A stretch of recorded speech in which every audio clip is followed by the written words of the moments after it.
The 17 News at Sunrise podcast is brought to you by Clinica Sierra Vista.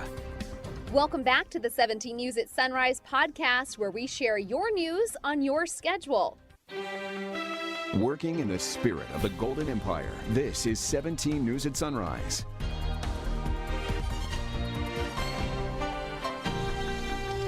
And good morning, everyone. Thanks for waking up with us. I'm Maddie Jansen alongside Chris Burton, who is in for Alex. Alex still off on vacation. He'll be back next week. Breaking overnight, British Prime Minister Boris Johnson has announced he will resign from his position. Now, this follows more than 40 members of Parliament stepping down, potentially ending an unprecedented political crisis in the United Kingdom. The fallout stems from a scandal involving a high-ranking member in Johnson's party who faced multiple allegations of sexual misconduct. Johnson says it's clear that his party should have a new leader. It is clearly now the will of the Parliamentary Conservative Party that there should be a new leader of that party and therefore a new Prime Minister. And I've agreed with Sir Graham Brady, the chairman of our backbench MPs, that the process of choosing that new leader should begin now. Johnson initially denied knowing about the incidents, but Downing Street leaders say he was briefed on them. Johnson won a vote of no confidence back in early June, but pressure from others within his own party led to this resignation. Now he'll stay in office while the Conservative Party chooses a new leader to replace him. The search for two men who disappeared in the Kern River on the 4th of July is turning up empty. Rescue teams have not been able to find 19-year-old Samuel Raimundo or 27-year-old Diego Cabo in the rapid waters of the Kern. Family and friends of both men have been desperately searching the waters for Samuel and Diego and hoping for the best. But the Kern County Sheriff's Department says there have been no signs of the men. It's a search and rescue. We've heard no reports of them being seen on land when, they're combing the shorelines. For now, their families are holding out hope that they'll be found alive. And in your 17 Crime Watch this morning, an 18-year-old is being held without bail after being arrested for allegedly having a ghost gun. Cal City Police say Rudy Ornelas Barraza was allegedly found with a 9mm handgun without a serial number or markings and 2 high-capacity magazines. Cal City Police says an officer on patrol at Central Park during the 4th of July celebrations noticed Ornelas Barraza acting suspiciously. Officials say Ornelas Barraza then walked toward the park restroom when the officer approached him. Ornelas Barraza was arrested and booked into the Kern County Jail on multiple charges of illegal weapons possession. Anyone with information on this incident is asked to call Cal City Police at 760-373-8606. In your 17 Homicide Tracker this morning, we are halfway through 2022. Data shows local homicides are down compared to this time last year, but our community continues to suffer from violence. At least 54 people have been killed so far this year in Kern County. At this time last year, that total was 63. But now killings within Bakersfield city limits have dropped by 35% so far this year. This year we're at 20 homicides. At the same time last year we were at 31. We had 2 consecutive years of record homicides in our community, and so to have some downward trends at this point is really good news. Bakersfield police say homicide totals might be going down because of efforts to stop gang violence, which account for 30% of murders in Kern County. Pastor Manuel Carrizales founded Stay Focused Ministries to curb gang violence. He says the solution starts with steering young people away from dangerous lifestyles. We got kids that have grown up in our program that were traumatized because their dad or their mom was killed. Walking with them through it's a process, and to make them realize that they're valuable, that they were never made to be a gang member, they were never made to be a drug addict. Bakersfield had 60 homicides in 2021, far surpassing the previous record of 45 set in 2020. Your time now is 5:06 and making news around the world. WNBA star Brittany Griner will appear in a Moscow court this morning. She has been jailed in Russia for more than 4 months on drug charges. The Biden administration says she's been wrongfully detained. Calls for President Biden to help secure her safe return are growing louder. NBC's Bree Jackson is in Washington. Dear Brittany. emotional pleas for WNBA superstar Brittany Griner to be released from jail in Russia. We are not going to ever be quiet until she's home safely. Griner's wife, Sherelle, received a phone call from President Biden and Vice President Harris Wednesday. The president saying his administration is working to win Griner's freedom. She's currently on trial, accused by Russian authorities of having vape cartridges containing cannabis oil in her luggage. The State Department says Griner is being wrongfully detained. In a letter to the president, the two-time Olympic gold medalist wrote, "I'm terrified I might be here forever." I'm frustrated that my wife is not going to get justice. The president faces increasing pressure to secure her release, including a letter from more than 1,100 black women leaders. When we come through, you know, shut it down. At a rally, fans, including members of Congress, sent a message to the administration. They have the full support of the American people to do whatever it takes to bring Brittany Griner home. Russian media reports say the Kremlin wants a trade for an arms dealer nicknamed the Merchant of Death, currently serving a 25-year sentence in the U.S. Griner appealing to President Biden to approve a prisoner swap. Meanwhile, the family of an American businessman, Paul Whelan, who is also detained in Russia, say the White House outreach should be the same for all wrongful detainees, not just those with celebrity or connections. Brittany Griner faces up to 10 years in prison if convicted. In Washington, I'm Bree Jackson for NBC News. Making news around the state, an investigation is underway after a body was found in the lake outside of SoFi Stadium. Security cameras caught images of a man hopping a fence and entering the lake early yesterday morning. Divers from the LA County Sheriff's Department Special Enforcement Bureau discovered the body a few hours later. The man has only been identified as a Hispanic man in his 40s. Inglewood Mayor James Butts says it is unknown why the man was on the property or why he entered the water. Meantime, the bodies of 3 men who jumped into the Sacramento River to save a child have been recovered. Investigators say 5 adults were fishing at Brandon Island recreational area when they noticed an 8-year-old struggling to swim. All 5 jumped in the water to save the boy. The sheriff's office says the child was rescued, but 3 of the 5 adults did not return to shore. Their bodies were found Tuesday evening. A friend says the group visited the recreational area every 4th of July weekend. The Kern County Sheriff's Office is asking for help finding a man who's been missing for more than 7 months. KCSO says 49-year-old Craig Drummond last spoke to his family November 25th, 21. He's 5'8" and weighs 190 pounds with black hair and hazel eyes. If you know where he may be, call KCSO at 861-3110 or Secret Witness at 322-4040. 5:09 your time now. In education news, some local high school students are finding that hard work pays off. According to their website, a total of 31 students whose parents are farm workers received a scholarship last night, courtesy of the Youth 2 Leaders program. It was a big night for these kids as their proud families looked on, and the scholarship award ceremony was held in person for the first time in years. It's always difficult. They're already dealing with so many different obstacles and hurdles that they have to go over. But along with the pandemic, that just made it a little bit, not a little bit, quite a bit tougher. And they're to be applauded.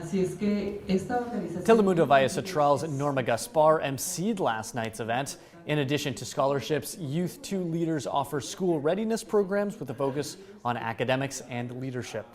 From our 17 News follow-up file this morning, a local family has been waiting 4 years to see their loved one's killer brought to justice. 27-year-old Simon Prieto and 21-year-old Carlos Gomez made a quick run to Sam's Market in Lamont on July 6, 2018. A black SUV pulled up behind them and shots were fired. Both men died. Last night, Prieto's family held a vigil outside the market, as they've done every year since the killing, to make sure the case is not forgotten. You know, we need answers. We need closure. I need closure. My kids need closure. My mother-in-law, my father-in-law need closure. It's not easy to live day by day and go through this and not have answers. Anyone with information on the case can remain anonymous and call the Kern Secret Witness line at 661-322-4040.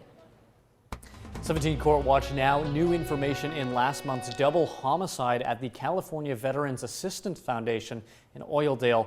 The man charged with the murders lived with the victims, according to new court documents.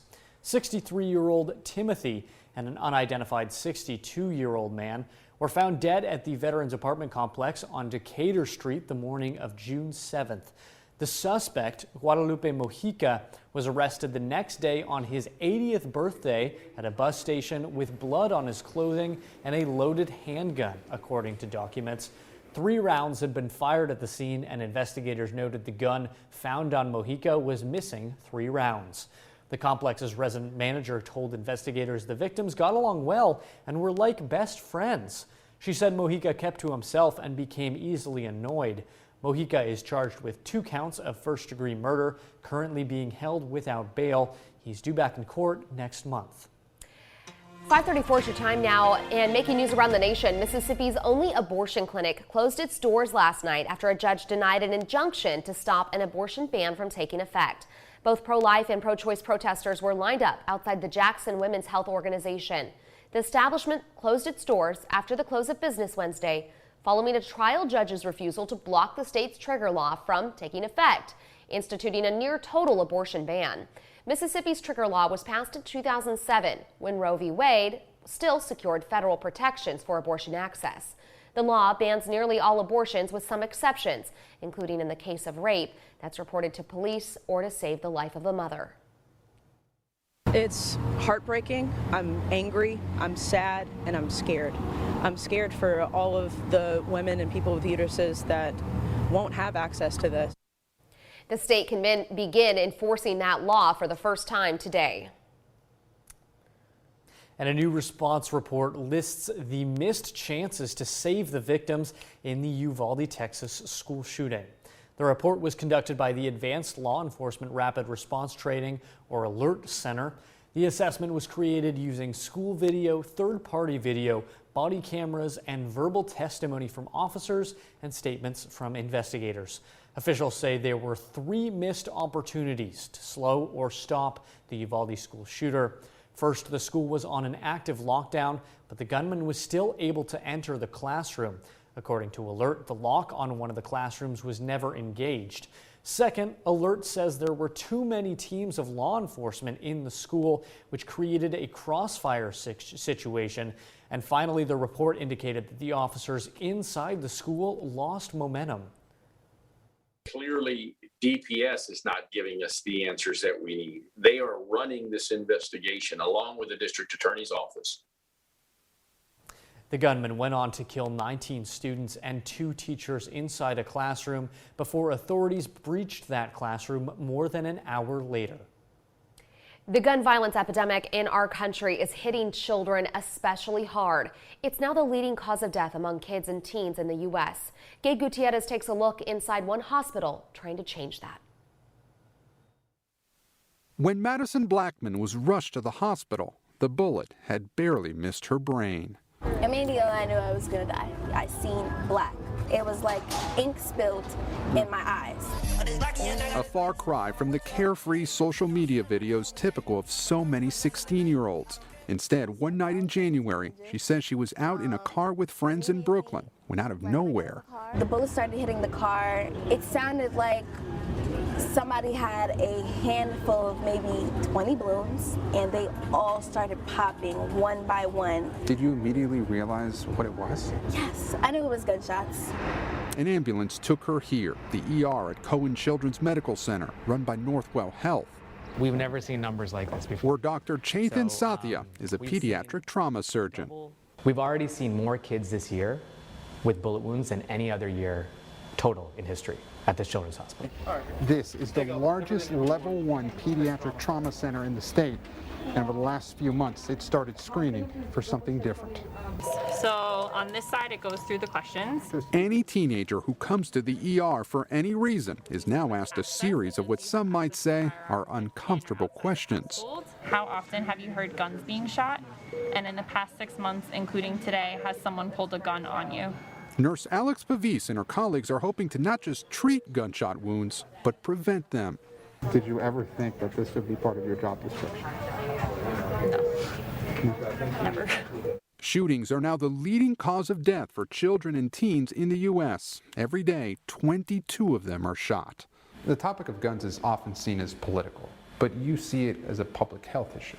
It is a public health issue. I mean, it is the #1 killer of kids in our country right now. 6 months later, Madison Blackman's physical wounds are healed. The psychological ones are not. Why does it have to be me? What is the reason? What did I stay alive for? Why did I survive? Do you think this has gotten worse? Absolutely. I feel like after COVID, things have just gotten more ruthless.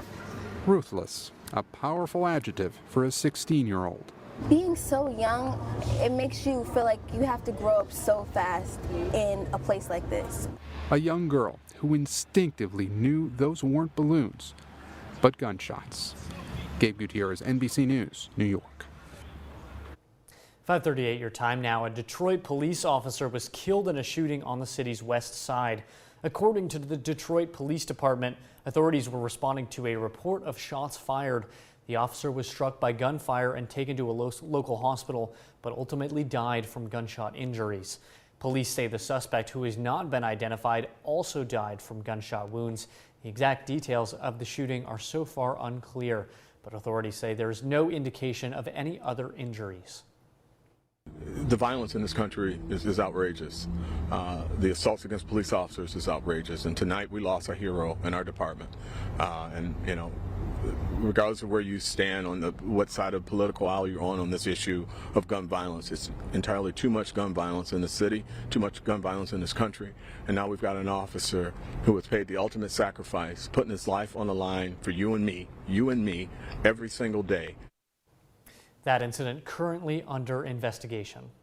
And out of the California capital, the state is getting ready to send out direct payments to millions of people in California beginning in late October. State leaders say an estimated 23 million people will qualify for a tax refund, ranging from a couple $100s to over $1,000. But not everyone will get a check. In order to qualify for the new middle-class tax refund, part of what state leaders have called an inflation relief package in the state budget, the California Tax Franchise Board tells 17 News you must meet the following requirements.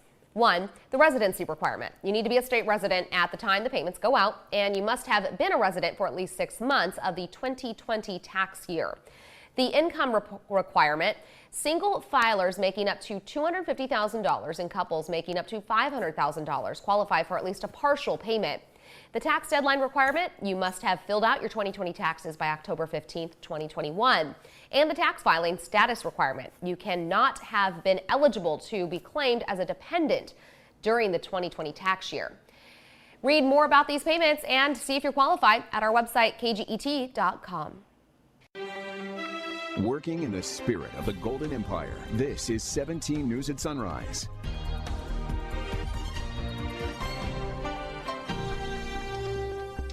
The 17 News at Sunrise podcast is a production of KGET and Nexstar Media Group. For more on all of the headlines in today's show, head to kget.com.